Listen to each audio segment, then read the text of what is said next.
Michael Gove's new Renters Reform Bill is an extraordinary attack on landlords, which will make life worse for tenants.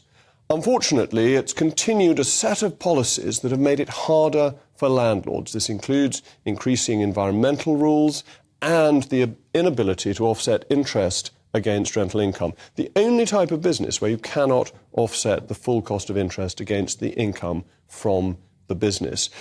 And this will have a bad effect on tenants as well as landlords.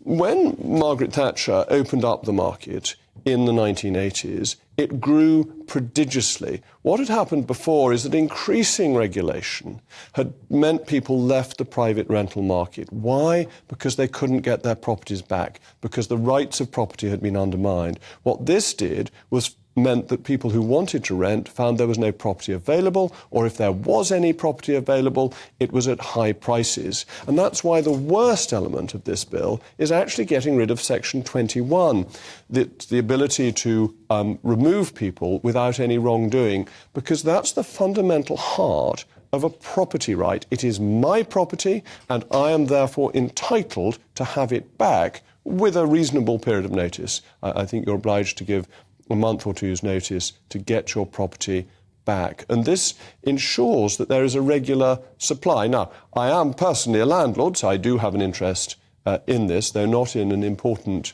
way. It's a minor part of what I do. But nobody is compelled to enter a tenancy agreement, neither the landlord nor the tenant. And if it doesn't seem to be fair to both sides, then the landlords will not make the contracts available. And this applies not just to Section 21, not just to the ability to get your own property back, but it also relates to things in relation to pets. That if you own a property, surely it's up to you to decide whether you want pets or not. And if pets are going into properties, then many people will ask for higher deposits because there may be more cleaning involved and so on when the tenants leave. Again, making it more expensive for tenants.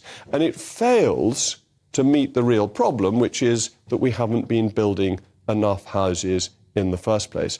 All this will do was disincentivize landlords, decrease supply, that will push up prices, and if we go down that route rather than making it easier for landlords to increase supply, we will find that we have fewer rental properties, a less mobile workforce, a lower ability for people to move to where jobs are.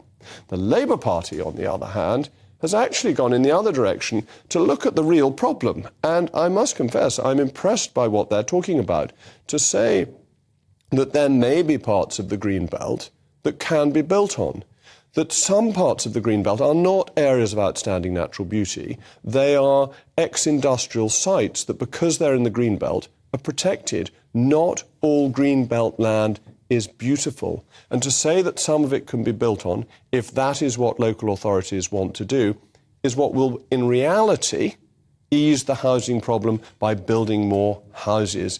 And this is what a Conservative government should be doing, rather than attacking the landlord. It's a pity that we're going down the wrong route.